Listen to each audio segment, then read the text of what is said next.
जय हिंद दोस्तों, मैं नवीन शर्मा आप सभी का स्वागत करता हूं। आशा करता हूं आप सब एकदम अच्छे हैं, एकदम बेहतरीन हैं। एक बार सारे प्यारे दोस्त बताएंगे आप सब कैसे हैं। उम्मीद करूंगा एकदम अच्छे होंगे, एकदम बेहतरीन हो।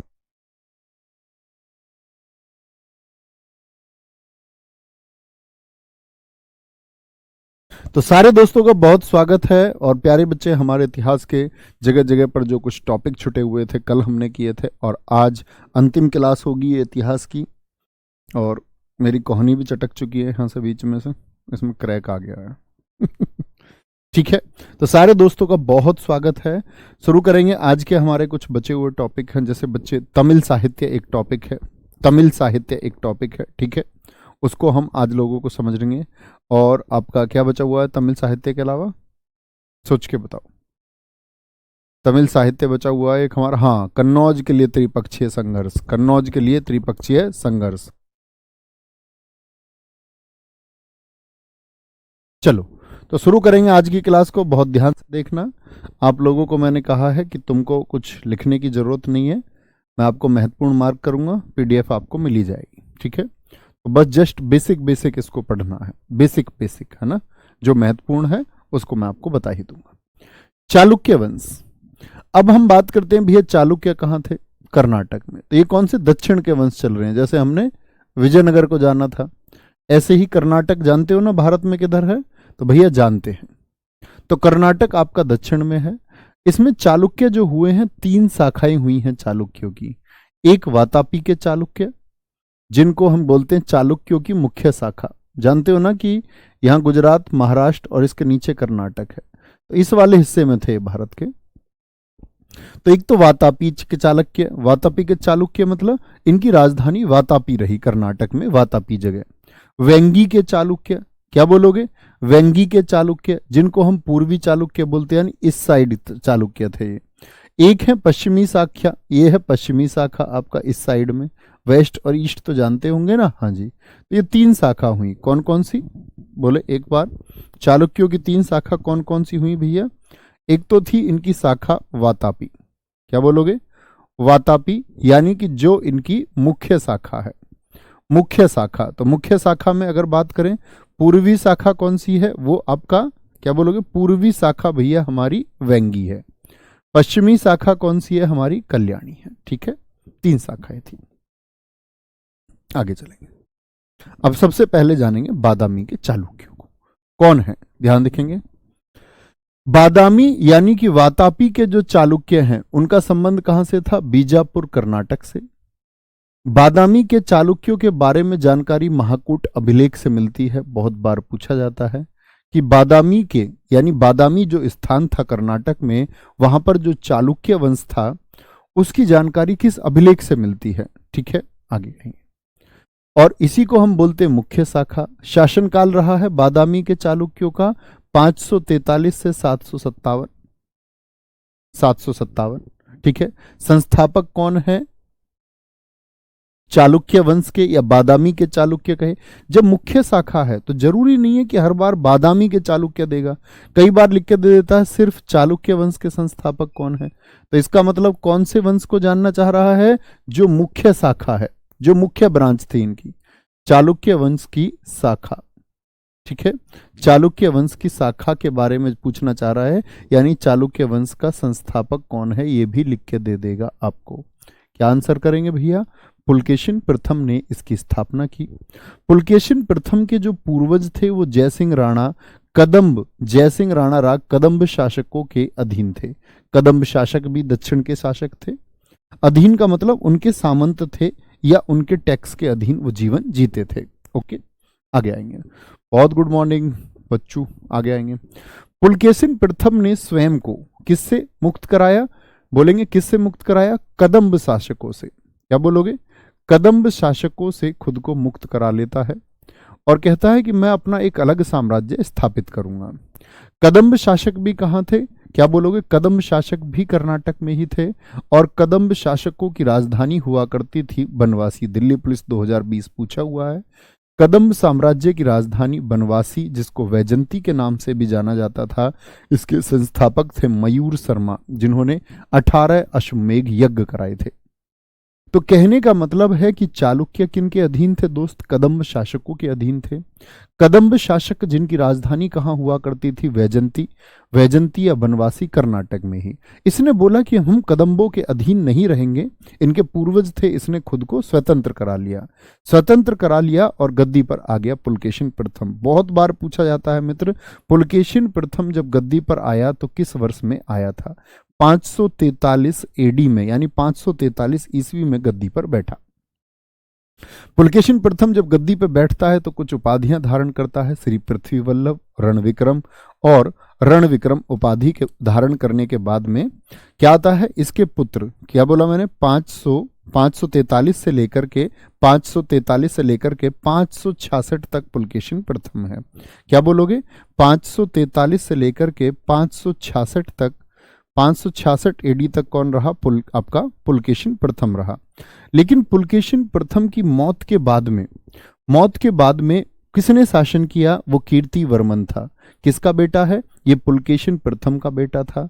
कब से कब तक गद्दी पर रहा? 566 से 597। और इसका जो दूसरा पुत्र है, क्या बोलोगे? इसका जो दूसरा पुत्र है उसका नाम है मंगलेश। ये दूसरा बेटा है, ठीक है। इसने शासन किया 597 से लेकर 610 तक। दोनों कौन है? भाई भाई। और कीर्तिवर्मन का जो पुत्र है, कीर्तिवर्मन का जो बेटा है उसका नाम है, इसके बेटे का नाम है पुलकेशिन द्वितीय। सबसे ज्यादा प्रश्न पुलकेशिन द्वितीय से पूछे जाते हैं। कैसे? पुलकेशिन द्वितीय है तो पुलकेशिन द्वितीय जब आपका गद्दी पर आएगा, कीर्तिवर्मन ने अपने क्षेत्र के विस्तार करते हुए मौर्य शासकों को हराया था। उपाधि इसकी सत्यासरी और रणपराक्रम थी। एक अश्वमेघ यज्ञ इसने कराया था, एक वाजपेयी यज्ञ कराया था। जैसे अश्वमेघ यज्ञ में क्या होता था? घोड़ों को छोड़ा जाता था। वाजपेयी यज्ञ में क्या होता था मित्र? वाजपेयी यज्ञ भी इसी प्रकार का कि राजा ने जब कोई अनुष्ठान पूरा कर लिया उसकी पूर्ति के लिए वाजपेयी यज्ञ का आयोजन होता था। जो कीर्तिवर्मन था इसने अपनी राजधानी कहां बना दी? बादामी। जब इनकी राजधानी बादामी प्रसिद्ध हुई तो इसीलिए बादामी को ही हम मित्र वातापी कहते हैं। वातापी के चालुक्य ये कहलाए। क्या कहलाए? वातापी के चालुक्य ये कहलाए, ठीक है। इनकी राजभाषा जो रही चालुक्यों की वो कौन कौन सी? कन्नड़ भाषा और संस्कृत भाषा को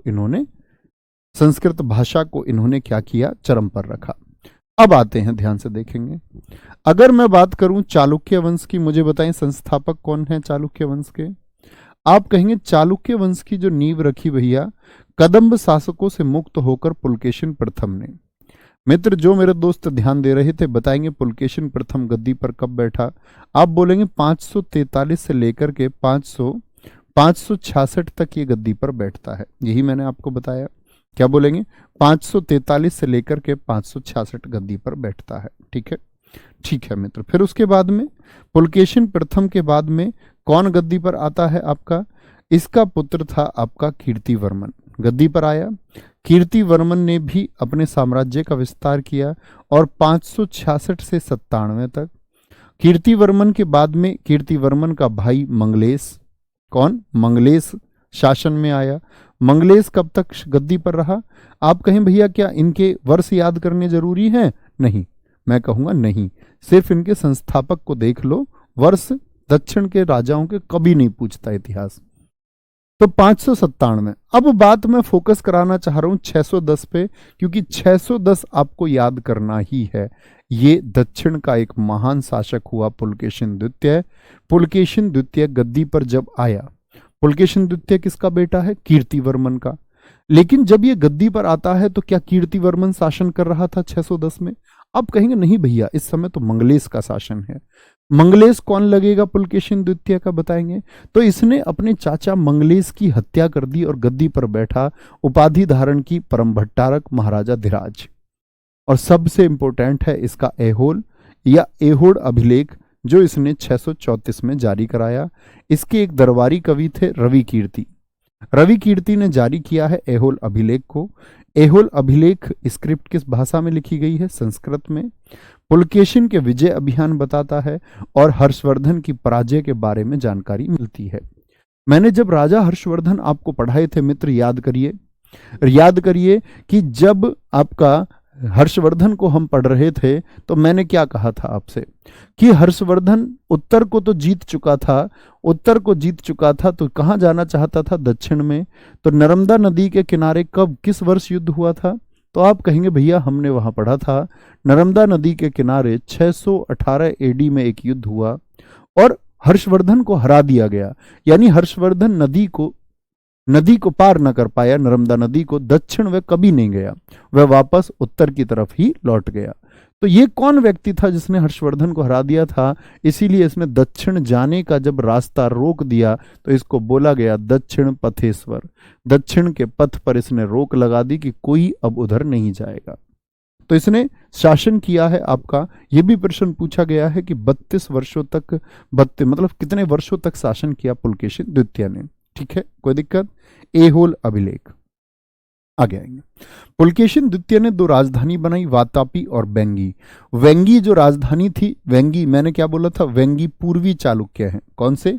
ईस्ट में चालुक्य हैं और ये इसका भाई था। इसने वेंगी गिफ्ट किया अपने भाई को और अपने भाई विष्णुवर्धन को सौंप दिया। तो वेंगी के चालुक्यों का जो संस्थापक हुआ यानी पूर्वी चालुक्यों का, वो विष्णुवर्धन हुआ, इसको गिफ्ट मिल गया। अच्छा, फिर पुलकेशिन द्वितीय सोचता है कि भाई पुलकेशिन द्वितीय ने उत्तर के राजाओं को तो रोक लिया, नर्मदा नदी के तट पर हर्ष को रोक लिया, लेकिन ये अपने साम्राज्य को बढ़ाना चाह रहा है दक्षिण में। ये सोच रहा दक्षिण में सिर्फ मेरा शासन हो। तो इसके लिए इसने तमिलनाडु का प्रसिद्ध शहर था कांची। जैसे दोस्त मैंने बताया था ना, उत्तर में किस शहर के लिए मारकाट रही? उत्तर में मैंने बताया सेंट्रल रहा व्यापार का कन्नौज। तो उत्तर के राजाओं में जो संघर्ष होता था वो कन्नौज के लिए होता था। ऐसे ही दक्षिण के राजाओं में जो संघर्ष हुआ है वो कांची के लिए हुआ है, क्योंकि कांची, इसके बारे में हर्षवर्धन ने भी लिखा है कि कांची दक्षिण में व्यापार का सबसे महत्वपूर्ण नगर था। क्या बोलेंगे? उस समय कांची के शासक कौन थे जब इसने आक्रमण किया? महेंद्र वर्मन। तो क्या पुलकेशिन द्वितीय उसमें सफल हुआ? नहीं। कांची पर की जो आक्रमण इसने किया उसमें यह असफल रहा। महेंद्र वर्मन के उत्तराधिकारी था, उसका बेटा था नरसिंह देव वर्मन। नरसिंह देव वर्मन ने पुलकेशिन द्वितीय को बहुत बुरी तरह हराया था, बहुत बुरी तरह। तो किसके द्वारा हरा दिया गया? क्या बोलेंगे? आपका भैया नरसिंह देव वर्मन के द्वारा हरा दिया गया। इसके बाद में पुलकेशिन के उत्तराधिकारी हैं ये पुलकेशिन द्वितीय। पिक्चर क्लियर हुई कि ये उत्तर के भारत के जो शासक है उनको तो हरा देता है लेकिन दक्षिण के शासकों को नहीं हरा पाता। पुलकेशिन द्वितीय के उत्तराधिकारी हैं ये कुछ। इन उत्तराधिकारी में से आप विनयादित्य का नाम बिल्कुल भूल सकते हैं। बहुत सारे शासक हुए। विनयादित्य के बाद में एक शासक हुए, कहां पर? आपके चालुक्यों में ही, विजयादित्य। ये वो शासक हैं जिन्होंने कांची को जीता। आप समझ रहे हैं? पुलकेशिन भी सफल नहीं हो पाया दक्षिण के महत्वपूर्ण नगर कांची पर कंट्रोल करने में। तो विजयादित्य ने क्या किया? इसने कांची को अधीन कर लिया, यानी दक्षिण का जो महत्वपूर्ण नगर था वो किसके कंट्रोल में हो गया? चालुक्यों के कंट्रोल में हो गया विजयादित्य ने। क्यों? क्योंकि नरसिंह देव वर्मन एक मजबूत शासक थे, उनके जीते जी ना हरा पाए चालुक्य उनको। परमेश्वर द्वितीय था उस समय, उसको हरा दिया। कहने का मतलब है कि पूछे कांची अभियान में कौन असफल रहा? तो आप कहेंगे असफल रहा जी पुलकेशिन द्वितीय। मैं कहूं कांची अभियान में सफल कौन रहा? तो आप कहेंगे विजयादित्य का, जिसने कांची के अभियान को एक सफल अभियान बनाया, उसका संबंध चालुक्यों की किस शाखा से है? आप कहेंगे भैया वो वातापी का चालुक्य था, जिनकी राजधानी बादामी या वातापी थी। ठीक है।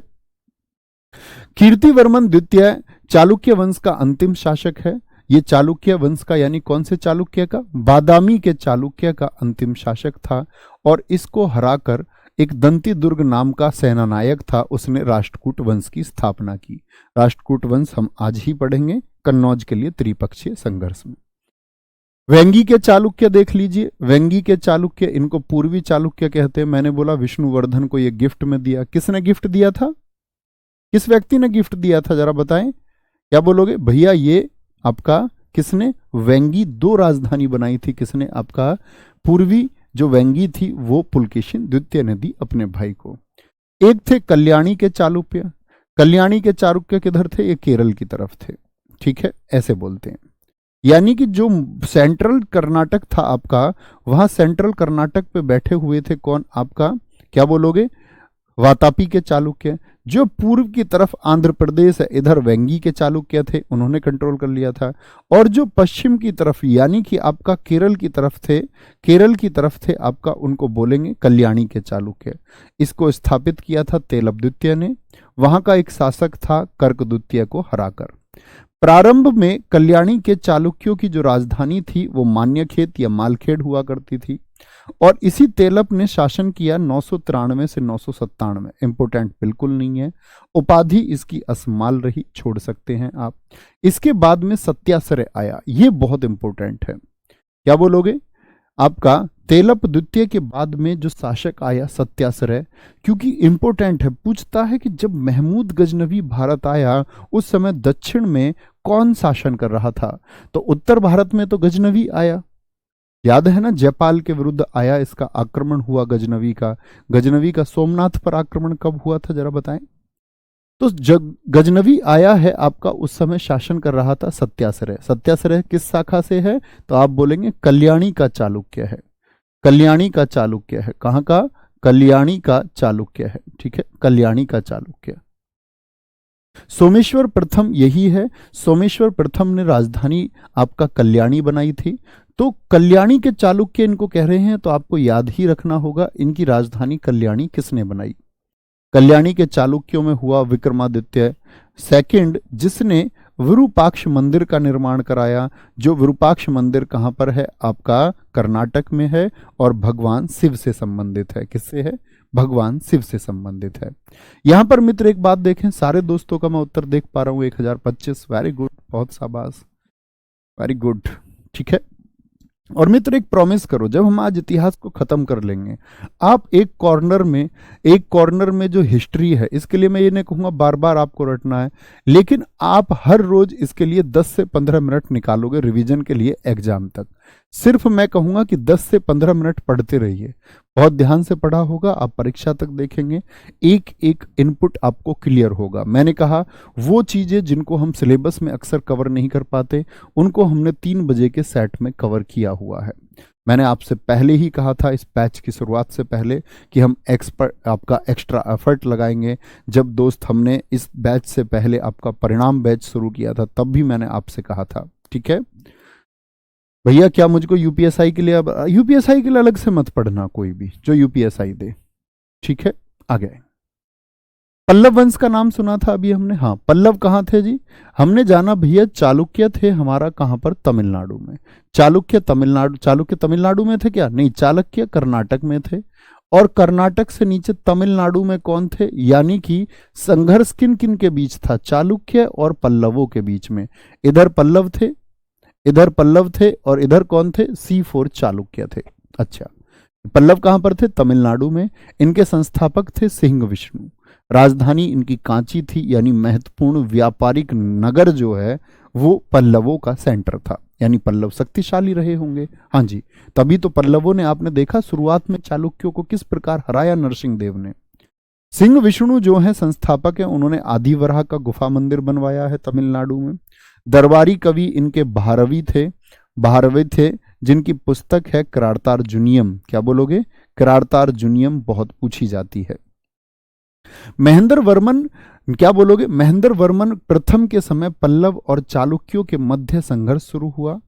नरसिंह देव वर्मन, जिन्होंने किसको हराया था, पुलकेशिन को हराया था। इन्होंने महाबलीपुरम के रथ मंदिर तमिलनाडु में बनवाए, बहुत इंपॉर्टेंट है, बहुत पूछे जाते हैं। किसने बनवाए, नरसिंह देव वर्मन ने। नरसिंह देव वर्मन ने ही कांची के कैलाश मंदिर का निर्माण कराया। और दंडी विद्वान इनके समय पर रहता था, और दंडी की पुस्तक है, मैंने कई बार 3 बजे के सेट में कराई है, 10 कुमार चरितम। क्या बोलोगे, 10 कुमार चरितम, ठीक है, 10 कुमार चरितम। हाँ जी, कल से स्टैटिक जी के हम शुरू करेंगे, ठीक है, ओके, कोई दिक्कत, कोई परेशानी। संगम साहित्य मैं आज गाइड करूंगा आपको स्टैटिक जीके के लिए, 2 मिनट निश्चिंत रहिए। संगम साहित्य जो 100 एडी से 300 एडी के बीच रहा। तो अब तक हमने जाना चालुक्य और पल्लवों के बारे में। संगम साहित्य से दिल्ली पुलिस में क्वेश्चन पूछे गए 2020 में, अभी बताऊंगा कौन कौन से प्रश्न थे। संगम साहित्य का जो मूल विषय रहा है वह रहा है वीरता और प्रेम। इसका मुख्य ग्रंथ है संगम साहित्य का तिरुवल्लूर।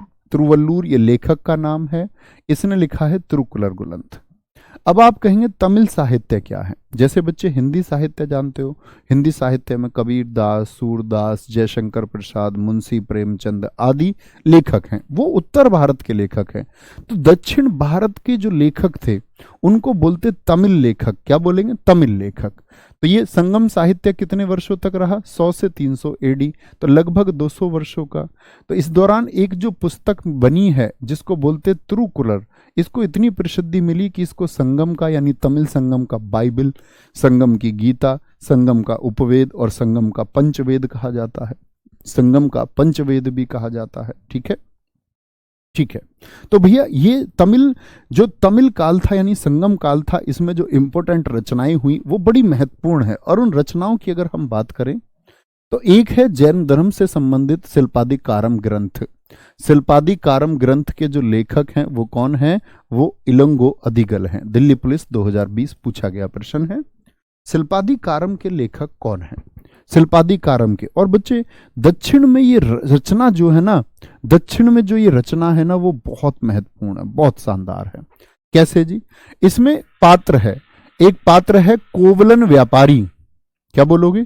एक मर्चेंट था कोवलन व्यापारी, और दक्षिण भारत की पत्नी, दक्षिण भारत की पार्वती सॉरी, उसकी पत्नी कन्नगी को कहा जाता है, कन्नगी को। और माधवी उसकी पत्नी का नाम है। माधवी क्या बोलोगे? पत्नी का नाम, सॉरी माधवी पत्नी का नाम नहीं है भैया, माधवी तो प्रेमिका हो गई। ये यहां पत्नी गलत लिख गया है, देखेंगे। क्या बोलोगे?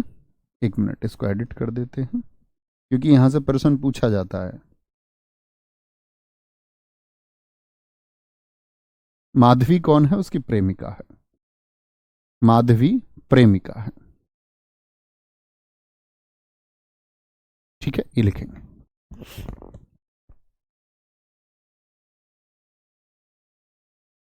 तो कहानी सुनिए, कहानी किस प्रकार है।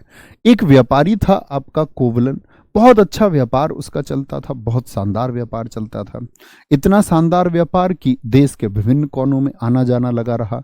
अब जब व्यापार करता था तो क्या हुआ कि उसको प्रेम हो गया माधवी से, माधवी से जो एक वेश्या थी। वेश्या का मतलब क्या हुआ? वेश्या का मतलब जो अपने अपने शरीर को बेच दे धन के लिए। तो जब वह दक्षिण जाता व्यापार के लिए, उसके संबंध बन जाते माधवी से, तो अपना व्यापार सब कुछ लुटा देता है उसके ऊपर। इसकी पत्नी बहुत अच्छी थी, बहुत शानदार थी। इसकी पत्नी हमेशा चाहती थी, क्या बोलेंगे? इसकी पत्नी हमेशा चाहती थी कि इसकी जो आर्थिक स्थिति है वो कभी ना बिगड़े, इसीलिए हमेशा मदद भी कर दी।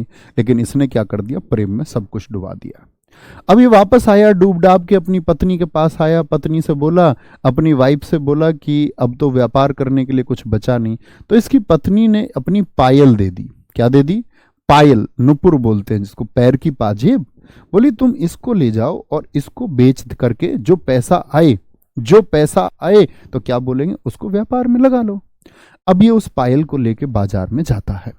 बाजार में जाता है तो एक घटना घटती है कि राजा की जो पत्नी है, यानी कि उस समय पांड्य वंश का शासन था, पांड्य वंश का शासन था। तो पांड्य वंश का राजा आपका उस समय क्या करता है आपका कि उसकी पत्नी की भी पायल खो जाती है। तो गुप्तचर ढूंढ रहे होते हैं कि पायल किसने चुराई है। अब बाजार में खबर दी जाती है कि इस तरह का एक पायल खोई है रानी की, तो एक पायल कभी मिले, ये स्ट्रक्चर है तो बताना। अब ये बेचारा उसी बाजार में बेचने पहुंच जाता है। संयोग से क्या होता है कि दोनों पायल एक जैसी होती हैं, दोनों की दोनों पायल एक जैसी होती हैं। अब आप कहेंगे भैया क्या बोलेंगे? दोनों की दोनों पायल एक जैसी होती है। दरअसल में एक पायल किसकी थी? एक तो उसकी पत्नी कन्नगी की है, और एक थी आपकी किसकी? एक है आपका किसकी? जो रानी की है। तो उसको तो पकड़ लेते राजा के लोग, बोलते हैं कि तू चोर है। उसने कहा नहीं जी मेरी वाइफ की है। उसकी बात तक नहीं सुनी जाती, उसकी बात तक नहीं सुनी जाती और उसको दंड दे दिया जाता है। दंड दे दिया जाता है तो वह क्या करती है कन्नगी? कन्नगी को पता चलता है उसके पति को दंड दे दिया गया, मृत्यु दंड दे दिया गया। तो जाकर के वो साप देती है पांड्य वंश को। कहते हैं एक कथा के अनुसार कि पांड्य वंश का जो अंत हुआ वो इसी के साप की वजह से हुआ। ये कहती है कि तुमने मेरे पति का ऐसा या उनके पति को जो दंड दिया है उसकी वजह से तुम्हारा ये शासन, तो उसके क्रोध की वजह से आज पूरे भारतवर्ष में, पूरे दक्षिण को आप देखोगे ना जाकर के, इवन श्रीलंका तक, तो कन्नगी की पूजा होती है, कन्नगी की पूजा होती है, और दक्षिण भारत की पार्वती इनको कहा जाता है, उनकी वाइफ को। ठीक है। एक पुस्तक लिखी गई है तमिल साहित्य में, मणिमेखले, जो किसने लिखी है? सतनार, इसके लेखक हैं। जहां दोस्त आपका शिल्पादिकारम की कहानी खत्म हुई है, उसके आगे का भाग लिखा है सतनार ने। सतनार ने क्या लिखा है कि ये बौद्ध धर्म का एक लेखक था। तो पूछता है मणिमेखले पुस्तक का संबंध किस धर्म की पुस्तक है? तो उसको बौद्ध धर्म से संबंधित माना गया है। ठीक है। और मणिमेखले, मणिमेखले में क्या बोलोगे? मणिमेखले के लेखक सतनार हैं। इसने जो ग्रंथ लिखा है, ये किससे लिखा है? माधवी से लिखा है। क्या बोलोगे? माधवी से संबंधित है, माधवी और उसकी बेटी। क्या बोलोगे? माधवी और उसकी बेटी, यानी जो वेश्या से उसकी बेटी हुई, बहुत चर्चित रही, बाद में ये कोवलन की बेटी ही है। तो कोवलन की जो ये बेटी है, ये आपका एक नर्तकी थी ये भी। तो ये नर्तकी से क्या बन गई थी? बाद में एक बौद्ध भिक्षुणी बन गई थी। तो बौद्ध भिक्षुणी की एक कहानी सतनार ने लिखी है मणिमेखले में। ठीक है। संगम साहित्य में जो टोटल कवि थे वो 8,898 कवि, ये लोग क्या करते थे? भाग लेते थे, सारे लोग भाग लेते थे। किसने? पांड्य शासकों ने इनको आसरा दिया कि आप रचनाएं लिखो, हम आपका साथ देंगे, आप रचनाएं लिखो। ठीक है। जो तमिल कवियों का ये समागम है, समागम यानी इकट्ठे होना, इसको बोलते मुचंगम। क्या बोलते? मुचंगम। संगम साहित्य में 3 वंशों के बारे में जानकारी मिलती है, और वो 3 वंश कौन कौन से हैं? 3 वंश कौन कौन से? बफ को क्यों नहीं देख रहे हो? बफ कैसे हो रहा है? एक बार थम्स अप करके बोले सारे दोस्त, क्या मेरी आवाज अभी आप तक पहुंच रही है? बफ लिख रहे हैं कुछ बच्चे, देखिए। अच्छा, एक ही लिख रहा है सोनू नाम का, इतने कमेंट, इसे उड़ा दो बेटा। अकेले ही बफ लिखने में लग रहा, मैं सोच रहा हूं सारे बच्चे बफ लिख रहे हैं। पागल मत कर कमेंट, सिलेक्शन से चूक जाएगा। आगो क्या बोलेंगे? संगम साहित्य में 3 वंशों के बारे में जानकारी मिलती है। कौन कौन से? यानी तमिल साहित्य में चेर, चोल, पांड्य, इनके बारे में जानेंगे। चेर, चोल, पांड्य। 3 संगम परिषद आयोजित हुई। पहली जो परिषद हुई, पहले जो ये तमिल कवि बैठे लेखन के लिए कि हमको अपना इतिहास लिखना है, पहले बैठे मदुरै में। ये तमिलनाडु में ही है। क्या बोलोगे? मदुरै में। अगस्त ऋषि इसके अध्यक्ष बने। कोई प्रमाण यानी कोई ग्रंथ नहीं है इसका, उस समय का कोई ग्रंथ हो। लेकिन दूसरे में कपाटपुरम, दूसरा कपाटपुरम में क्या हुआ कि तोलक्कापियम, जो दक्षिण भारत का पहला व्याकरण ग्रंथ है, जिसको दक्षिण की सबसे पुरानी रचना भी माना जाता है, जिसमें भारत के जैसे शास्त्रों में 8 प्रकार के विवाह बताए गए हैं, उसी प्रकार इस तोलक्कापियम में भी 8 प्रकार के विवाह बताए गए हैं। कब लिखा गया? दूसरी परिषद। दूसरी परिषद कहाँ हुई जी? कपाटपुरम में। पहली और तीसरी दोनों मदुरै में। पहली के ऋषि आपका ऋषि अगस्त ऋषि नहीं थे, अगस्तस्य ऋषि हैं, अगस्तस्य ऋषि। और आपका क्या बोलोगे? नकीर तीसरी के अध्यक्ष रहे। तो प्रमुख ग्रंथ कौन सा लिखा गया है? वो तोलक्कापियम। तोलक्कापियम की रचना आपसे पूछे, तोलक्कापियम की रचना जो किसने की थी, तो क्या बोलोगे? तोलक्कापियर ने की थी। अपने नाम के जैसे ही ये पुस्तक लिख देते थे। क्या बोलोगे? तोलक्कापियर ने क्या की थी? तोलक्कापियम की रचना की थी। तोलक्कापियर इसका लेखक है। तमिल के बारे में लिखा, दक्षिण के बारे में लिखा। तो पहला राजवंश आता है आपके सामने, चोल राजवंश। कौन कौन से 3 बने इसमें? चेर, चोल और पांड्य। तो जो चोल राजवंश है आपका, एक था आपका चेर और एक है पांड्य। इन तीनों के बारे में जानकारी हमको कहां से मिलती है? वो तमिल साहित्य से मिलती है। तमिल साहित्य दोस्त क्या था आपका? 100 से 300 एडी तक, 100 से 300 एडी के मध्य लिखा गया। इसमें तमिल कवियों को पहले 3 मीटिंग की गई। पहली मदुरै में की गई, मदुरै में। दूसरी आपका कपाटपुरम में, क्या बोलोगे? कपाटपुरम में की गई। ठीक है। दोनों के अध्यक्ष ऋषि अगस्त्य रहे। तीसरी आपका मित्र की गई नकीर, जिसके अध्यक्ष थे कहां पर? फिर से मदुरै में। इस दौरान बहुत सारी रचनाएं हुई। मैंने आपको बताया, एक जैसे अभी तोलक्कापियम रचना कब लिखी गई? तमिल साहित्य के दौरान। एक मैंने शिल्पादिकारम बताई इलंगो अधिकल की, क्या बोलोगे? शिल्पादिकारम किसकी है? इलंगो अधिकल की रचना है, ठीक है। एक मैंने रचना आपको बताई किसकी? मणिमेखले, किसकी है? मणिमेखले।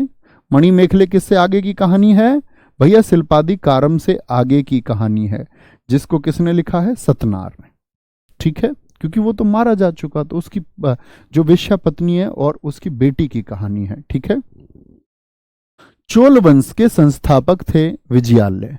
विजयालय शासनकाल याद करने की जरूरत नहीं है। इनका एक राज चिन्ह था, यानी एक चिन्ह के तहत इन्होंने शासन किया। क्या बोलेंगे? वो चोल है। राजधानी इनकी मल्लनूर, उरेयूर, पुहार, इतनी सारी राजधानी भैया, और फिर तंजौर। हाँ, ये इनकी राजधानी बदलती रही हैं, बहुत सारे राजाओं ने बदली हैं, लेकिन कभी भी सिर्फ आपसे पूछ ले चोल वंश की राजधानी क्या थी, तो मुख्य राजधानी तंजौर थी। क्या बोलोगे? मुख्य राजधानी तंजौर थी, ठीक है। चोल वंश के संस्थापक किसने किया है? क्या बोलोगे? आपका चोल वंश के संस्थापक विजयालय थे, जिनकी उपाधि नरकेसरी है, नरकेसरी। चोलेश्वर मंदिर का निर्माण इन्होंने ही कराया। ये दरअसल में पल्लवों के मंत्री थे। पल्लव जानते हो ना? पल्लव कहाँ थे? तमिलनाडु में। तो चोल वंश जो विकसित हुआ वो तमिलनाडु क्षेत्र में ही विकसित हुआ, ठीक है, इसीलिए तमिल साहित्य में आता भी है। इसके बाद में शासक बना कराईकल, जो सबसे प्रतापी शासक रहा। आपसे पूछे चोल वंश का प्रतापी शासक। और उत्तर भारत पर देखो, अब तक क्या हुआ था कि उत्तर भारत के जितने भी शासक थे, उत्तर भारत के जितने भी शासक थे, वो दक्षिण में जाने का प्रयास करते थे, दक्षिण में जाने का प्रयास करते थे। जैसे हर्षवर्धन ने भी प्रयास किया, बहुत सारे राजाओं ने, आप देखोगे, लेकिन आप बहुत कम पाएंगे कि दक्षिण के राजा उत्तर की तरफ आए हों, दक्षिण के राजा उत्तर की तरफ आए हों। क्या बोलेंगे आप? ऐसा देखने को नहीं मिलता, बहुत कम शासक हैं। उनमें से सबसे पहला शासक है आपका कराईकल, जिसने उत्तर भारत पर आक्रमण करके मगध और अवंती को जीता। आपने देखा हो कभी, आपने अभी मूवी आई थी पोन्नी सेल्वम, PS1 और PS2, नहीं देखी हो तो देखना, वो यही चोल साम्राज्य के ऊपर ही कहानी है, ठीक है। आगे आएंगे। PS1 देखी थी अभी? नहीं, ऐश्वर्या राय की, विक्रम की, नहीं देखा होगा शायद, ठीक है। आगे आएंगे, कोई दिक्कत? क्या बोलेंगे? वेणी का युद्ध। क्या बोलेंगे जी? वेणी का युद्ध। आगे यहां देखेंगे बच्चे, यहां पर एक बात समझ में नहीं आई, एक मेरे मित्र को एक बात समझना चाह रहा है, ठीक है।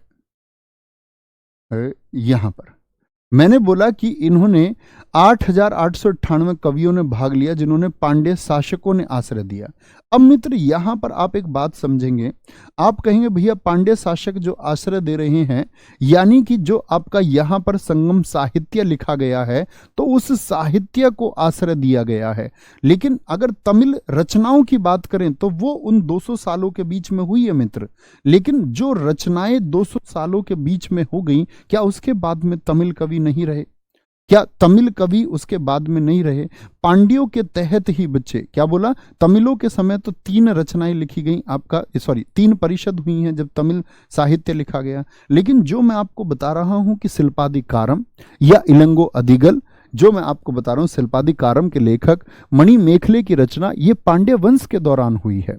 तो उस समय पांड्य वंश ने तमिल कवियों को आपका क्या दिया है? संरक्षण दिया है, ठीक है। कराईकल हुआ, इसने नॉर्थ को जीता। मगध की राजधानी क्या थी बताएंगे एक बार? अवंती की राजधानी क्या थी? इनको इसने जीत लिया था, यानी मध्य प्रदेश उत्तर प्रदेश तक पहुंच गया।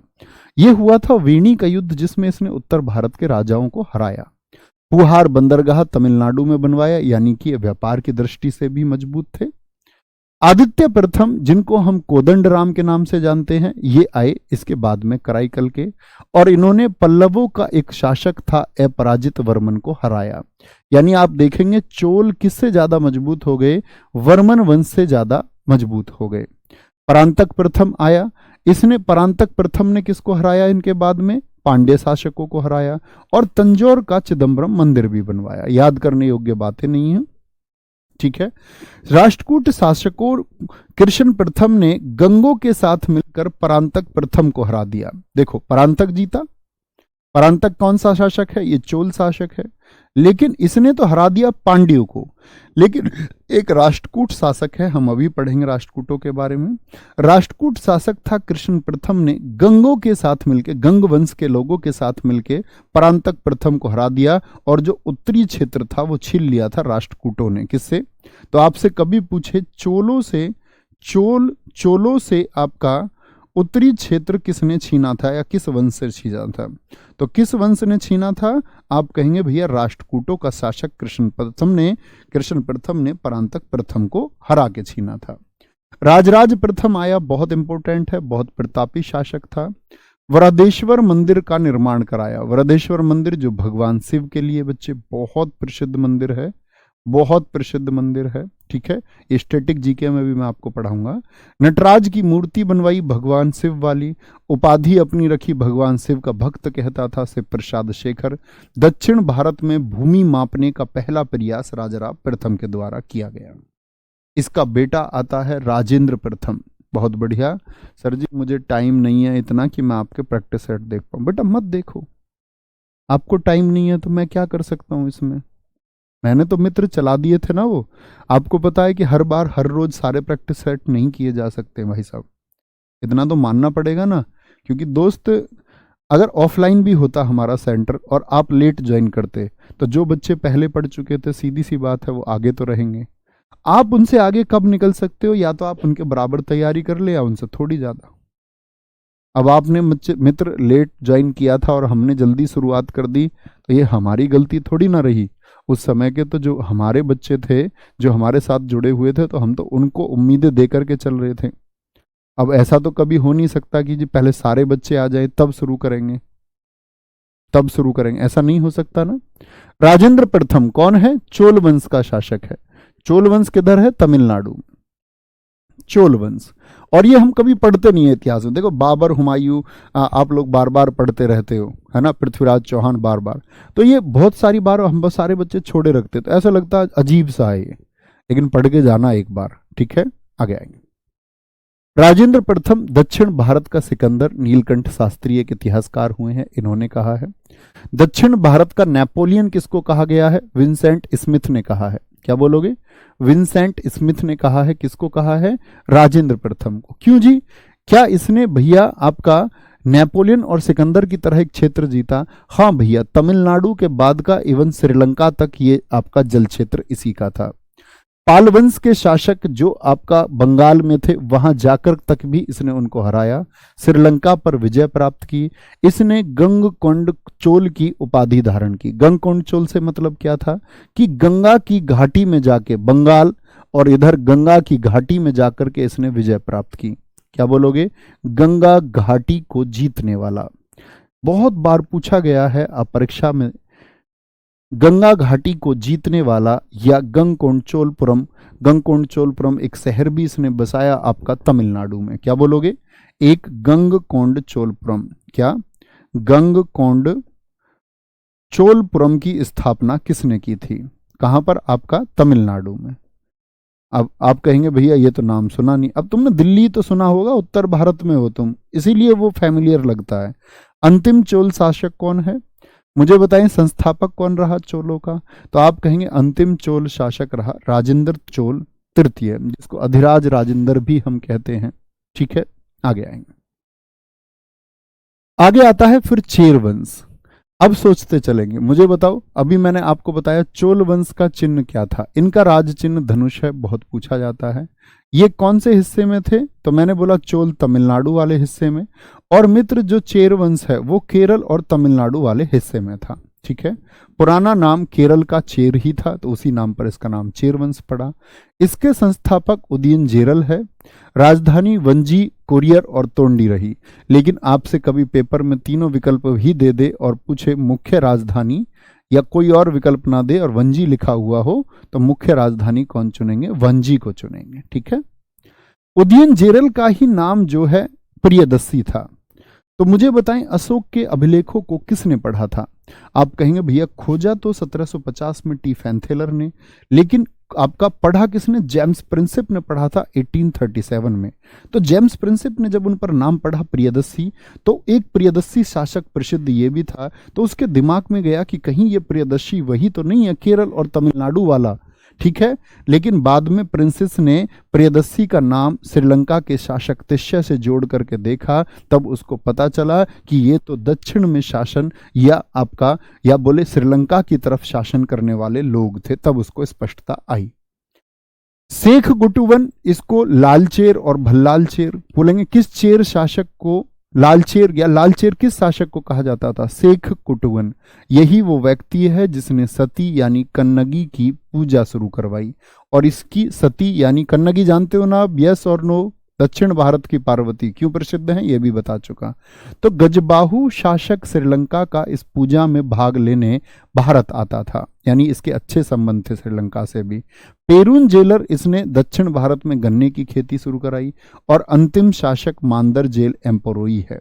तो क्या बोलोगे? संस्थापक कौन रहा आपका? क्या बोलोगे? आपका अंतिम शासक, सॉरी क्या बोलोगे? मादर जेल एम्पोरोई रहा। मादर जेल एम्पोरोई हो गया, कोई दिक्कत? तो क्या रूट वर्ड निकल के आया? जेरल जेरल जेरल। भैया बड़े विचित्र से नाम है, ठीक है। आगे आएंगे। भैया वज्जी तो गणतंत्र था उत्तर भारत में। मित्र ये उत्तर भारत पढ़ रहे हैं हम या दक्षिण भारत, आप ही बताइए। और वो वंजी नहीं था, वो वज्जी था, वो अज्जी था, वज्जी। बहुत आशीर्वाद है दोस्त जिन लोगों ने 80 सेट पूरे किए हैं, तुम कमाल करके आओगे, देख लेना, ठीक है। कमाल करके आओगे, कमाल। क्योंकि मित्र देखो, मेरे हाथ में सारे विषय नहीं। मन मेरा भी करता कि एक समय मुझे मिले 2 साल का, मेरे पास बच्चे पढ़े 2 साल 1.5 साल, मैं उसको पॉलिटी भी पढ़ाऊँ, मैं उसको ज्योग्राफी भी पढ़ाऊँ, मैं उसको इतिहास भी पढ़ाऊँ, लेकिन मुझे समय मिले एक विशाल। लेकिन निश्चित समय में तो भाई साहब बड़ी दिक्कत होती है। तो इसीलिए तो मैं एक्स्ट्रा एफर्ट लगाता हूँ। आप देखिए बहुत सारे एप्लीकेशन आज देश में ऐसे चल रहे हैं कि सिर्फ पेड कोर्स पढ़ाते हैं बच्चों को। यूट्यूब पर ना के बराबर प्रैक्टिस है। RWA कराता ना हर सब्जेक्ट की प्रैक्टिस, तो वो प्रैक्टिस मैंने 3 बजे की आज से शुरू नहीं की, उसको लगभग 2 साल से करा रहा हूँ मैं। हर एग्जाम के लिए कराता हूँ, इसी बात के लिए कराता हूँ कि बच्चों का कहीं कुछ मिसिंग है तो वो प्रैक्टिस सेट में मैं पूरा कर दूँ। क्योंकि ये तो जो बेसिक है जीएस का, ये तो पेड क्लासेस में या कहीं भी बेसिक मिलता रहेगा। इसके लिए मैंने तुमसे कहा भी है कि आप एक बार एक कोर्स ले लो, बार बार कोई कोर्स मत खरीदो, बार बार बाकी प्रैक्टिस सेशन ज्वाइन करे रखो, वो काफी है, ठीक है। ये कौन था? ये चेर वंश का आपका। और फिर कौन से आते हैं आपका? चोल, चेर, फिर पांड्य। पांड्यों का चिन्ह कौन सा था? मछली। अब मुझे बताओ चेरों का चिन्ह कौन सा था? संस्थापक नेडियोन है, बहुत इंपोर्टेंट है। समुद्र पूजा नेडियोन ने ही शुरू करवाई। राजधानी कोरकई और मदुरै। तो मुख्य राजधानी कौन सी रही है? मदुरै। तो मदुरै तो भैया तमिलनाडु में है। हाँ, तो तमिल साहित्य को ही तो पढ़ रहे हैं, तमिलनाडु के क्षेत्र में ही तो ये शासक हुए हैं, ठीक है। मेगस्थनीज के पांड्य वंश की जानकारी मिलता है मेगस्थनीज से। मेगस्थनीज ने कौन सी किताब लिखी थी जी? अपनी पुस्तक इंडिका में। क्या बोलोगे? अपनी पुस्तक इंडिका में उसने पांड्य वंश की जानकारी दी है, यानी कि पांड्यों का उसने एक वर्णन किया है। इसके बाद में आपका नेडियोन के बाद में नेजुडेलियन शासक बना। यही है नेजुडेलियन शासक जिसने कोवलन को दंड दिया था। क्या बोलोगे? कोवलन को दंड दिया था। चेर और चोलों को इसने संयुक्त रूप से हरा दिया था। इतना मजबूत भी था ये, इतना मजबूत भी था। कोवलन को दंड इसने दिया। और कौन से युद्ध में इसने हराया था चेर और चोलों को? ताते यांगलम का एक युद्ध हुआ। और इकट्ठे मित्र, क्या बोलोगे? इकट्ठे जो इसके समीपवर्ती थे आपका, क्या बोलोगे? चेर और आपका पांड्य, क्या बोलोगे उसको? सॉरी, चेर और चोल। चेर और चोल जो इसके समीपवर्ती थे, उन दोनों को इसने हरा दिया था तातेयांगलम के युद्ध में। अंतिम शासक हुआ मारवर्मन कुलशेखरन। कौन? अंतिम शासक हुआ मारवर्मन कुलशेखरन। तो कोवलन को दंड किसने दिया था? बहुत चर्चित है कोवलन। आपको एक आम आदमी लग रहा होगा सुनने में, लेकिन उस कैरेक्टर को आप देखोगे ना, क्योंकि माँ पार्वती की पूजा होती है, तो कोवलन बहुत चर्चित है दक्षिण भारत में। तुम किसी साउथ के व्यक्ति के सामने अगर बात कर दोगे ना, कोवलन की कहानी तुम ये बता दोगे, कोवलन की कहानी तुम ये बता दोगे, और वो पढ़ने के लिए कहानी है। आप पूरी पुस्तक पढ़ेंगे तो मजा आ जाएगा। जैसे आप पूरी पुस्तक मणि मेखले पढ़ेंगे तो चरित्र निर्माण होगा आपका, सीखने को बहुत कुछ है, ठीक है। कोई दिक्कत, कोई परेशानी? आगे आएंगे, चले जी आगे, आगे चलते हैं। नेक्स्ट, अब आ गया वो टॉपिक जो बचा हुआ था, कन्नौज के लिए त्रिपक्षीय संघर्ष। जैसे मैंने कहा दक्षिण में मित्र आपका, दक्षिण में कौन था, दक्षिण में कौन था, अभी मैंने आपको बताया कांची है जी, कांची, क्योंकि कांची व्यापार के लिए प्रसिद्ध है। ऐसे ही ये तो हो गया कांची, तो साउथ इंडिया में, कहां पर, साउथ में हो गया। मैं अगर आपसे बात करूं नॉर्थ में कौन चर्चित था, आप कहेंगे भैया कन्नौज के लिए हर कोई तो कन्नौज भाग रहा था, राजा हर्षवर्धन थे तो कन्नौज आए, जो आपका शशांक और आपका देवगुप्त थे उन्होंने इनकी बहन राज्यश्री को मारा था, हर्षवर्धन की बहन को, तो कन्नौज के लिए संघर्ष था। तो क्या बोलेंगे, हर एक संघर्ष कन्नौज के लिए था। क्या बोलोगे, कन्नौज के लिए। तो कन्नौज के लिए जो संघर्ष हुआ इसमें 3 वंश एक्टिव हुए हैं दोस्त, ध्यान से देखना, आप बोर्ड पे देख भी रहे हैं 3 वंश कौन कौन से हैं। एक तो है पाल वंश। पाल वंश किधर थे, इधर बंगाल की साइड थे पाल, ठीक है, किधर थे ये पाल, P4 पाल बंगाल की साइड थे। ये लोग भी चाहते थे कि कन्नौज पर इनका अधिकार हो जाए, K4 कन्नौज पर। गुर्जर प्रतिहार वंश आपका, गुर्जर प्रतिहार वंश जो इधर आपका गुजरात राजस्थान की तरफ था, गुर्जर प्रतिहार वंश ये लोग भी चाहते थे कि कन्नौज पर इनका अधिकार हो जाए। और इधर आपका थोड़ा दक्षिण की तरफ राष्ट्रकूट थे, राष्ट्रकूट भी चाहते थे कि कन्नौज पर इनका अधिकार हो जाए। तो कौन कौन से बार बार परीक्षाओं में पूछा जाता है, कन्नौज के लिए 3 यानी 3 पक्ष हो गए, कितने पक्ष हो गए, 3 पक्ष हो गए। और कन्नौज जिसका पुराना नाम कान्याकुब्ज या मोहद्यसरी था उसको कब्जाना चाहते थे। तो तीनों में संघर्ष होगा या नहीं होगा, हाँ जी तीनों में होगा। अब समझे संघर्ष कैसे हुआ, बड़े ध्यान से, क्या बोलेंगे, आयुध वंश था एक कन्नौज पर। आयुध वंश कहां से आ गया, ये राजा हर्षवर्धन ने शासन किया था मित्र, मैंने आपको बताया था 606 से 647। तो राजा हर्षवर्धन की मौत के बाद में, उनकी मृत्यु के बाद में मैंने कहा था उनके पुत्रों को भी मार दिया गया, याद है, वाग्यवर्धन और कल्याणवर्धन को मार दिया गया। तो वहां आ गया था आयुध वंश। तो मित्र जो ये आयुध वंश आया, इसमें किसके बाद आया था आयुध वंश, वर्धन वंश के बाद में। गद्दी के लिए यहां 2 भाइयों में संघर्ष हो गया, आयुध वंश का इंद्रायुद्ध और चक्रायुद्ध, दोनों लड़ने लग गए, मैं तुझको मारूंगा, मैं तुझको मारूंगा। और जब भाई भाइयों की लड़ाई होती है तो फायदा कौन उठाता है, पड़ोसी उठाता है, पड़ोसी। तो पड़ोसी कौन कौन थे, P4 पाल, G4 गुर्जर प्रतिहार शासक थे, और आपका R4 राष्ट्रकूट। इन तीनों की निगाह थी, तीनों की निगाह, अच्छा फायदा उठाते हैं। त्रिपक्षीय संघर्ष को सबसे पहले किसने शुरू किया, तो गुर्जर प्रतिहार वंश के शासक थे वत्सराज, इन्होंने शुरू कर दिया। और इन्होंने फेवर लिया किसका, इंद्रायुद्ध का, इंद्रायुद्ध का साथ दिया, बोले इंद्रायुद्ध को पहले साथ देके जिताते हैं फिर इसको अपने कंट्रोल में ले लेंगे। तो इंद्रायुद्ध को इन्होंने जिता दिया। तो हार कौन गया, चक्रायुद्ध, चक्रायुद्ध। यानी आप कहेंगे भैया कन्नौज पर प्रभाव किसका आ गया इस समय, आप कहेंगे इंद्रायुद्ध का। और इंद्रायुद्ध किसकी मदद से जीता है, गुर्जर प्रतिहार शासकों की मदद से। तो गुर्जर प्रतिहार शासकों का कन्नौज पर प्रभाव बढ़ेगा कि नहीं बढ़ेगा, आप कहेंगे हाँ भैया बिल्कुल बढ़ेगा, बिल्कुल बढ़ेगा। अच्छा, अब जो पाल वंश का धर्मपाल है, पाल से समझ ही गए होंगे, धर्मपाल, इसने बोला कि भैया अब इंद्रायुद्ध जीत गया तो सबसे पहला टारगेट इंद्रायुद्ध को हराना चाहिए। तो इसने इंद्रायुद्ध को जाके हरा दिया। उस समय जब गुर्जर प्रतिहारों की सेना वहां से हट गई, उसने मौका देख के इंद्रायुद्ध को हरा दिया और गद्दी पर बैठा दिया किसको, चक्रायुद्ध को। यानी इसने दूसरे भाई का पक्ष ले लिया, बोला मारेंगे उसको इंद्रायुद्ध को, ऐसे कैसे राजा बन जान देंगे, बिल्कुल राजा नहीं बनने देंगे। तो अब गद्दी पर कौन आ गया, इंद्रायुद्ध हट गया, इंद्रायुद्ध के पक्ष में कौन थे, गुर्जर प्रतिहार, वो हट गया। अब आ गया चक्रायुद्ध, चक्रायुद्ध को किसने बिठाया है, पालों ने। अच्छा जी, अब कौन बचा हुआ है, राष्ट्रकूट, क्या तमाशा देखेंगे। राष्ट्रकूटों ने कहा अच्छा चक्रायुद्ध को तो पहले ही हारा पड़ा था, जो इसकी मदद कर रहा है इसकी न हरा दें, पालों को ही न हरा दे। तो इसने पाल वंश को ही हरा दिया। वत्सराज, वत्सराज किसकी तरफ से आ गया आपका, क्या बोलोगे, आपका वत्सराज, सॉरी क्या बोलेंगे। अब इसने किसको हरा दिया, इसने बोला कि भाई अब ये मदद कर रहा है चक्रायुद्ध को, क्या हराना, इसी को हरा देते हैं।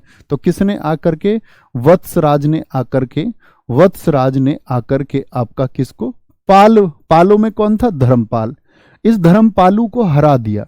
धर्मपाल हरा दिया गया।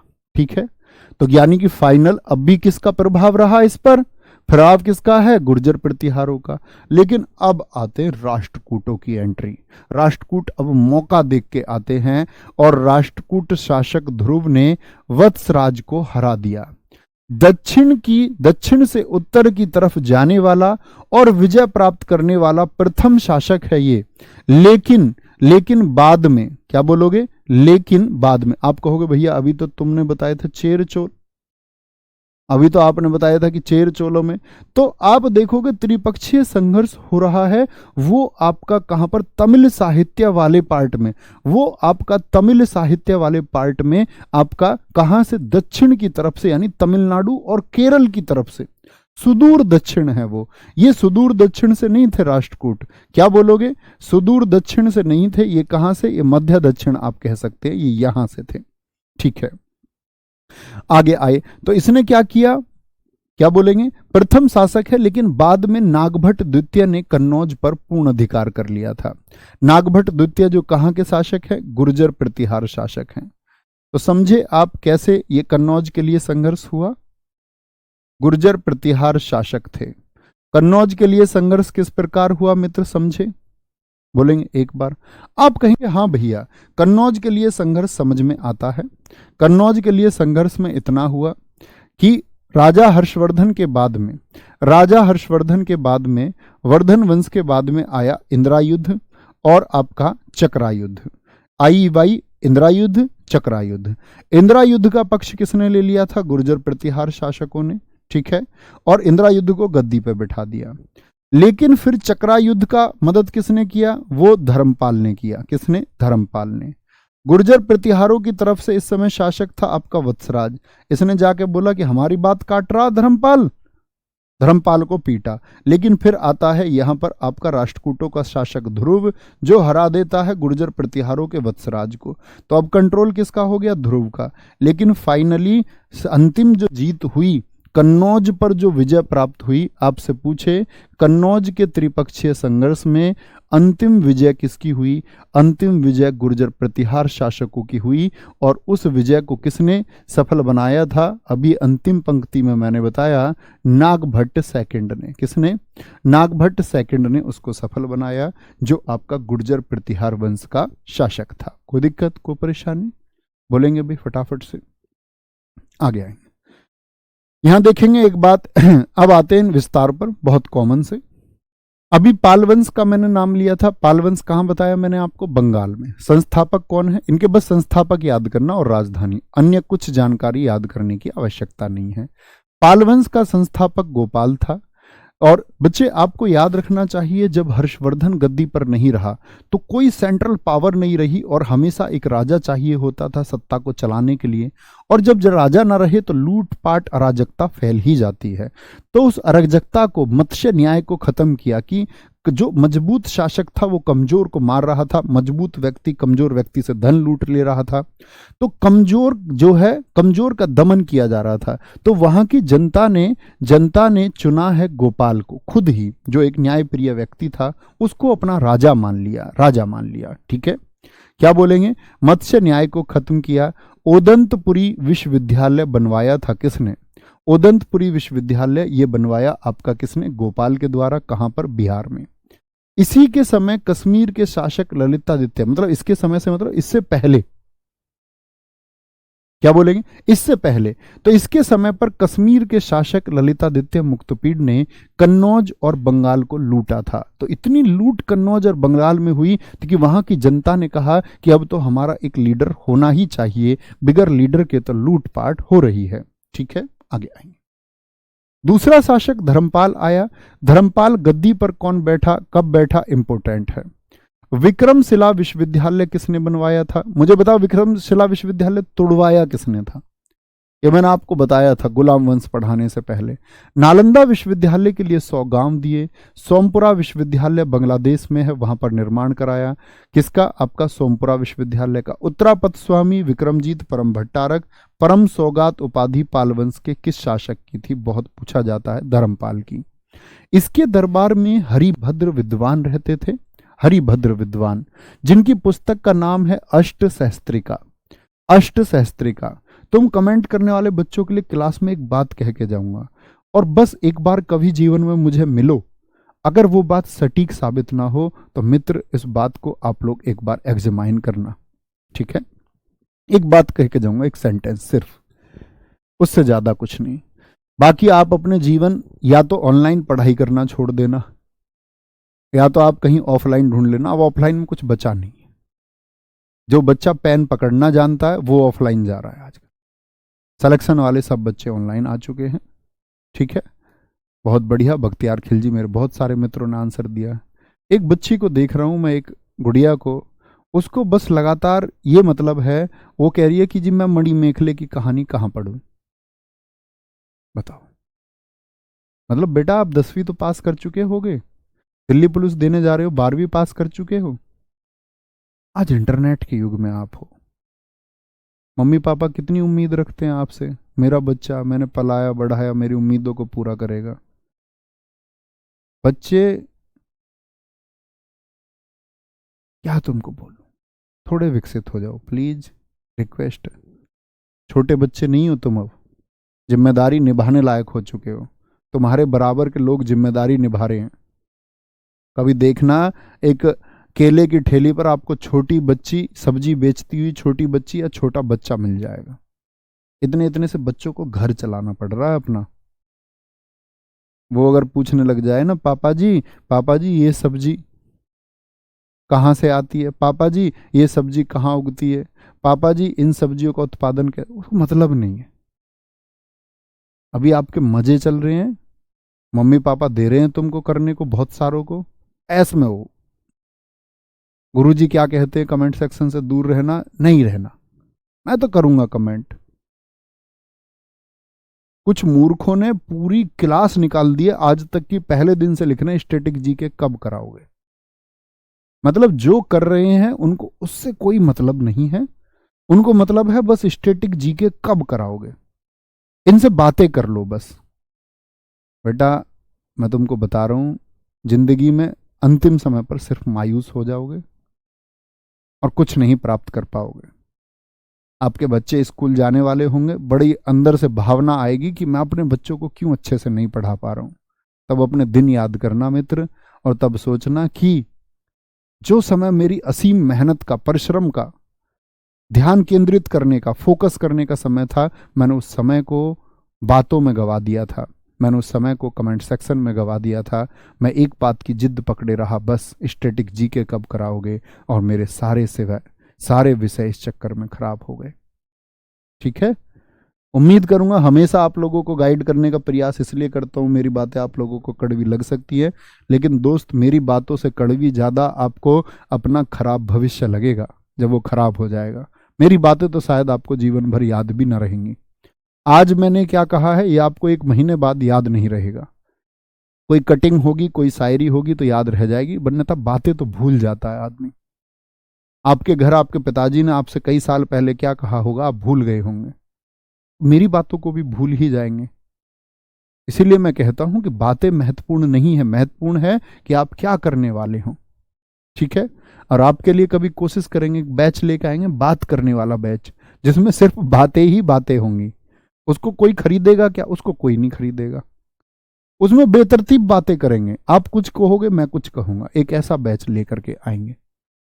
ठीक है, चलो भाई चले आगे। और पूरी स्टैटिक जीके में एक भी मुझे ऐसा दिख गया ना इधर उधर की बातें करता हुआ, आपका कोर्स बीच में बंद कर दिया जाएगा। आप स्वयं जिम्मेदार होगे अपने कोर्स के। जी मैं तो पेपर देने वाला था, 1 महीने पहले मेरा कोर्स बंद कर दिया गुरुजी, और दुनिया में कोई ताकत नहीं है जो उस बैच को खुलवा जाए।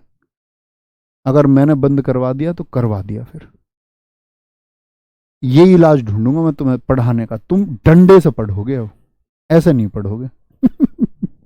आओ आगे। धर्मपाल की जो पत्नी थी वो शनदेवी थी, राष्ट्रकूट वंश से संबंध रखती थी, यानी इसकी रिश्तेदारी थी राष्ट्रकूटों में। देवपाल बौद्ध धर्म का पुनर्संस्थापक है, जिसने बौद्ध धर्म को स्थापित किया आपका कहां पर, बंगाल में।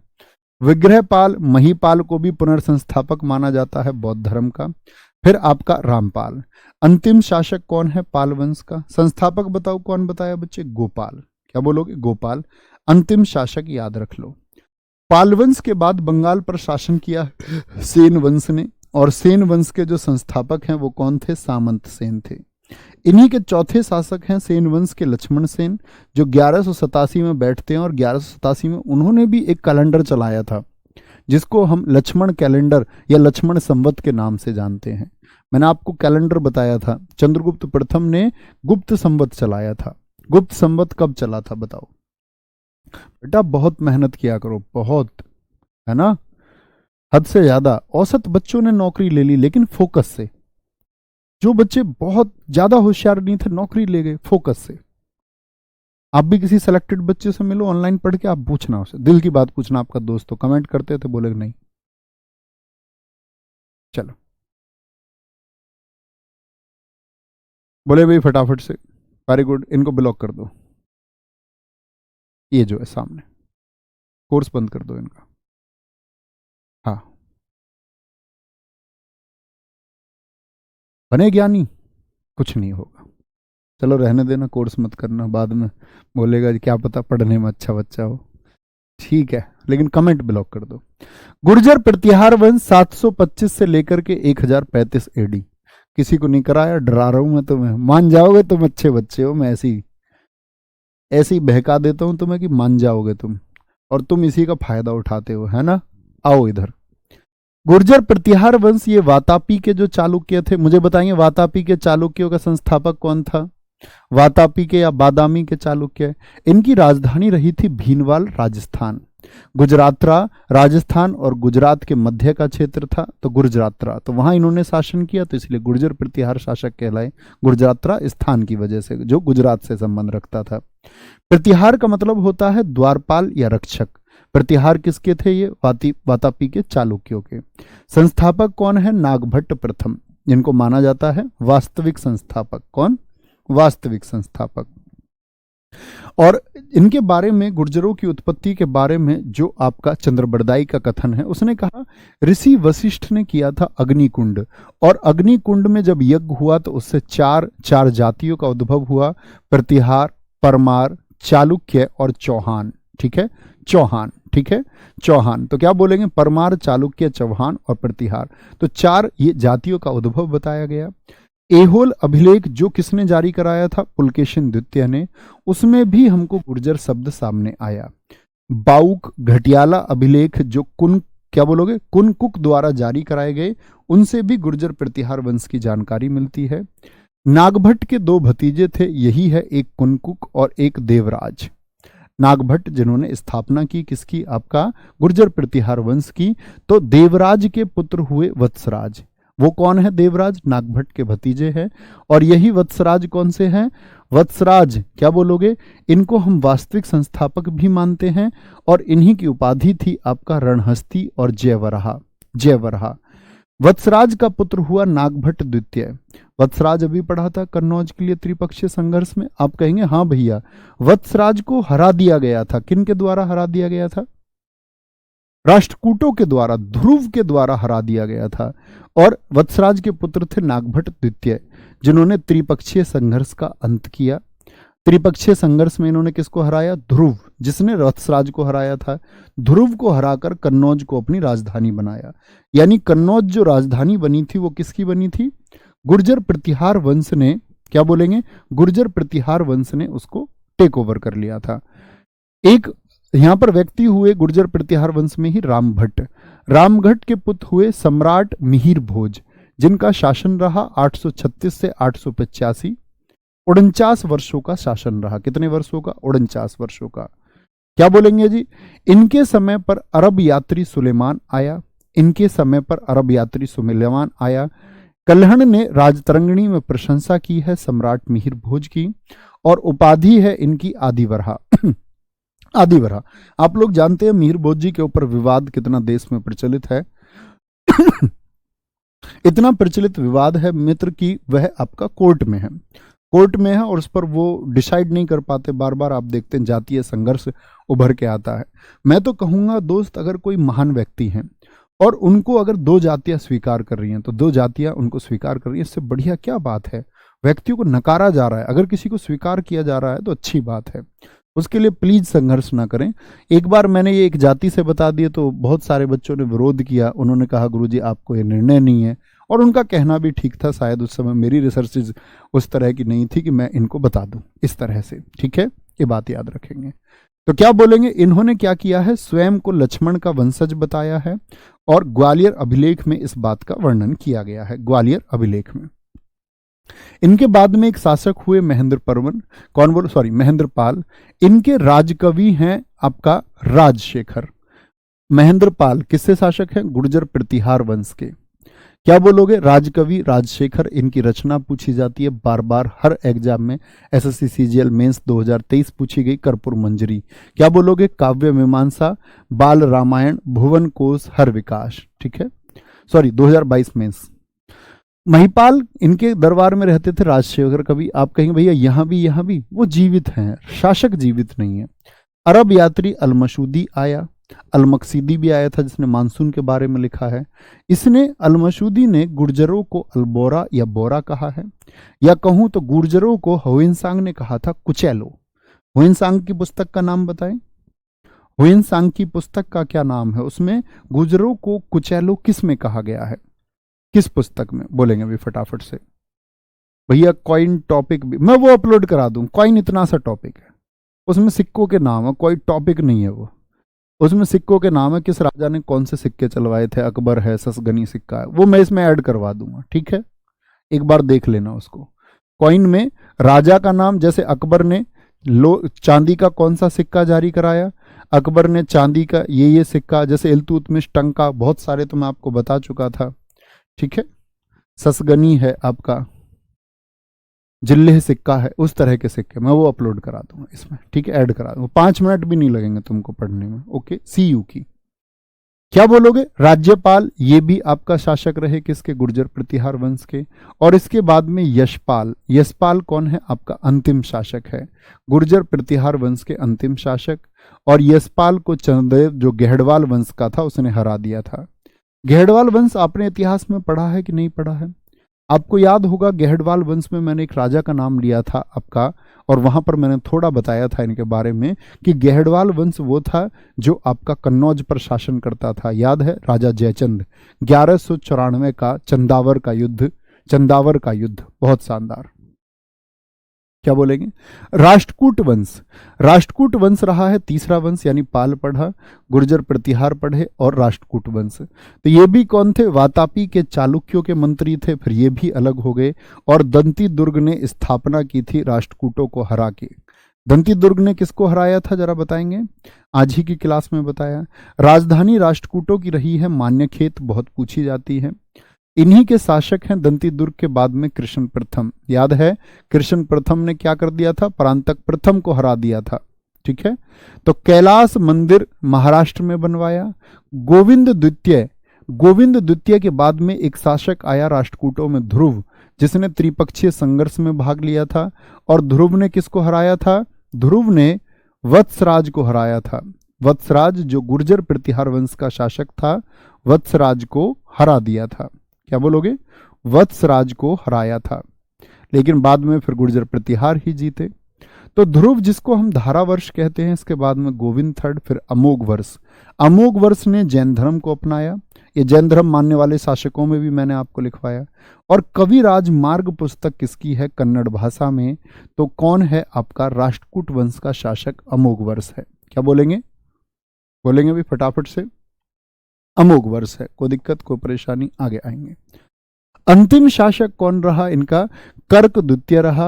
और अंतिम शासक कर्क द्वितीय को हराया तैलब द्वितीय ने, किसने, तैलब द्वितीय ने। और वही तैलब द्वितीय था जिसने किसकी स्थापना की थी, बताएंगे मुझे, जिसने आपका कल्याणी के चालुक्यों की स्थापना की थी। यहीं पर मित्र दी एंड होता है, आपका दी एंड होता है। मैं इसमें जो सिक्के हैं, वो सिक्के मतलब किस राजा ने कौन सा सिक्का चलाया, जैसे टंका, इल्तुतमिश, इस तरह से लिखवा के इसी में ऐड करके पीडीएफ आपके पास पहुंच जाएगी। तो मित्र जो नोट्स वाला बच्चा लिखने वाला, वो जरूर ऐड करना सिक्के इसमें, पीडीएफ तभी डालनी है बच्चों की, ठीक है। संयोगिता के पापा जयचंद हैं। तो मित्र हमने बहुत कम समय में इतिहास पढ़ा, बहुत कम समय में, यानी आयोग के द्वारा जितना टाइम हमें दिया गया है उसमें एक सीमित समय में। शायद कितनी तारीख से हमारी क्लासेस शुरू हुई थी, 24 से ना, क्लासेस कब से शुरू हुई थी दिल्ली पुलिस की? शायद 24 से ही हुई थी, 22, 23, 24 से ऐसे ही। और लगभग हमारी बीच में छुट्टी भी रही, संडे भी, कभी सैटरडे भी। तो कुल मिलाकर के हम बात कर सकते हैं शायद 30 ही क्लास हमारी लगी होंगी। और 30 क्लास में हमने ऐसा भी नहीं है, जो अनइम्पोर्टेंट टॉपिक थे वो हमने थोड़ा स्पीड से पढ़े, इसमें हल्की सी स्पीड से, ठीक है, आप लोगों ने पढ़े होंगे। जो समझने वाले टॉपिक थे वो हमने बहुत धीरे धीरे, जैसे प्राचीन समझने वाला था, आधुनिक भारत के जो हिस्से समझने वाले थे, शेष इतिहास को हमने थोड़ा, क्या बोलेंगे, थोड़ा सा 2 क्लास में किया। उसको अगर एक ही क्लास में कर लेते तो ज़्यादा ठीक होते, उससे ना ज़्यादा प्रश्न पूछे जाते, ना कोई अर्थ है। बोलेंगे कोई दिक्कत? अच्छा, 21 से शुरू हो गई थी, 21 से, एकदम ठीक है। थैंक यू लगी है, क्या कह रहे हैं, क्या लगी है? ठीक है, कोई नहीं, कोई नहीं, ठीक है। तो भाई साहब थैंक यू टू मच, यहाँ पर दी एंड होता है। कल मिलेंगे आपका स्टैटिक के बारे में, कल स्टैटिक के बारे में मैं आपको ये बताऊंगा। देखो आज ही गाइड कर देता हूँ, कल जब माइंडसेट बना के आओ, एक तो नए स्टूडेंट 2 तरह के हो सकते हैं स्टैटिक जीके पढ़ने वाले, नए और पुराने। जिन बच्चों ने मेरी स्टैटिक जीके पढ़ रखी है, जैसे मैंने यूट्यूब पे करा रखी थी सीजीएल के लिए, यूट्यूब पर लाखों बच्चों ने देखी है, यूट्यूब पर सीजीएल के लिए करा रखी है, एक तो वो जिन्होंने वो कर रखी है, और उसके बाद में जिसने प्रैक्टिस सेट लगा रखे थे 80। मैं ये कहूंगा कि उस बच्चे को बैच वाली स्टैटिक जीके के लिए अलग से 1 घंटा देने की जरूरत नहीं है, खत्म। इतना काम कर लो, या भैया इतना काम कुछ नहीं किया है, इतना काम कुछ नहीं किया है, मैं सिर्फ इस बच्चे को और गाइड करूंगा कि रिवीजन अगर करना चाहता है तो सिर्फ पीडीएफ पढ़ ले। हमारी रोज की क्लास की पीडीएफ होगी, 2-4 दिन में एक बार देखता रहे। नए बच्चों को क्या होगा भैया, आपको स्टैटिक मतलब रटना, स्टैटिक मतलब रटना, और स्टैटिक में वो उतना बेहतर है जो रट पाए। तो रटने का माइंडसेट बना के आना भैया, एक दिन में जो दे दोगे, जो डिलीवर कर दोगे, अगले दिन रट के आऊंगा। जो संभव मदद मुझसे हो पाएगी आपको रटवाने में, वो मैं करूंगा। हालांकि स्टैटिक जीके में सबसे बेहतरीन काम होता है कंटेंट देना, और सबसे ज़्यादा जीएस में जो पार्ट आएगा वो कौन सा आएगा, स्टैटिक जीके। सबसे ज़्यादा क्वेश्चन पूछे जाएंगे किसके, सबसे ज़्यादा। इसीलिए तो बोला कि इसको पेपर के टाइम पे पढ़ेंगे, क्योंकि इसको ज़्यादा देर से पढ़ लो तो भूलना तय है, क्योंकि रट्टाफिकेशन का सब्जेक्ट है, इसमें फैक्ट नहीं है जी। ये बोलने लग जाओ कभी जी बिहार में ही ये उत्सव क्यों मनाया जाता, फिर मूर्ख बच्चे कहलाओगे, ठीक है, मूर्ख बच्चे। तो रटने के लिए तैयार रहना, रटने का ये सब्जेक्ट है, और बाकी समझने योग्य जो बातें हैं वो आपका भाई आपको समझाता ही रहेगा। तो कल से शुरू करेंगे इस जर्नी को, ठीक है। कल आप सब लोगों का स्वागत है, थैंक यू। जय हिंद, जय भारत, जय मां सरस्वती। बहुत सारा प्यार। आप सब लोग मित्र हमेशा एक उम्मीद रखते हैं, और मेरी बातें कभी आपको ऐसे कड़वी लगे ना तो ये समझ लेना, घर में आपका सगा बड़ा भाई आपको सही ट्रैक पे ले जाना चाह रहा है। तो कभी किसी को बुरा नहीं लगना चाहिए, थोड़ा कड़वा लग सकता है, कोई नहीं, फिर मैं आपको हंसाता भी तो हूँ, है ना, तो कड़वा नहीं लगना चाहिए। ध्यान रखिए। जय हिंद, जय भारत।